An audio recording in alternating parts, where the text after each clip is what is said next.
Sur le plan européen, puisqu'on a parlé de l'Eurovision, comme Ursula von der Leyen, Emmanuel Macron souhaite réviser les traités et abandonner la règle de l'unanimité des votes pour plus, disent-ils, les deux en cœur d'efficacité. Vers quelle Europe allons-nous? Fédéraliste, très clairement.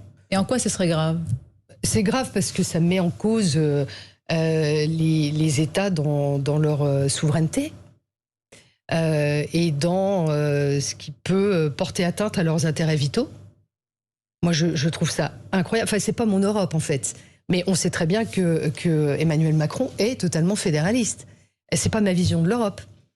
Voilà. Et je trouve ça grave. Et je me battrai contre ça. On sait très bien aussi que beaucoup de pays n'en veulent pas. Il y a plus de 13 pays qui ont déjà signé. Donc oui. Ça n'a aucune chance d'aboutir. Non, aucune. C'est plutôt une vision de très long terme, dirons-nous.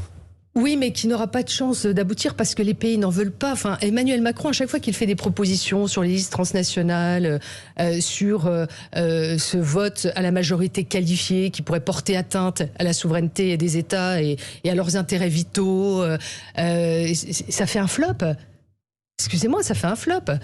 C'est comme quand il convoque la grande conférence sur l'avenir de l'Europe au sein même de l'hémicycle du Parlement européen à Strasbourg, où les parlementaires ne sont pas invités. Il y a des gens, je ne sais pas qui étaient ces gens à l'intérieur, qui étaient dans l'hémicycle, s'ils ont été tirés au sort, comme dans la conférence, pour la conférence sur le climat. Voilà, et il y a 0,01% des Européens qui ont participé en donnant des contributions, c'est-à-dire quasi personne. Et en même temps, vous qui siégez au Parlement, est-ce que vous ne pensez pas qu'il y a des sujets sur lesquels ça devrait aller plus vite en Europe? D'où la volonté de passer... de modifier les traités justement dans ce sens-là. Si, il y a sans doute un mode de gouvernance qui devrait permettre d'accélérer certaines choses, mais lesquelles? Parce que, par exemple, sur la question migratoire, moi je travaille sur la refonte de la directive retour.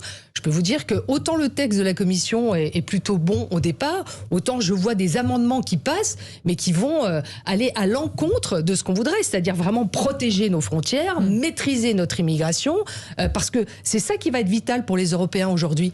On voit bien aujourd'hui que l'immigration est devenue insupportable pour les peuples, parce qu'elle n'est pas choisie, parce qu'elle est imposée, et parce que vous avez beaucoup de personnes qui arrivent, qui ne partagent ni notre culture, ni notre mode de vie, qui viennent s'installer chez nous et imposer le leur.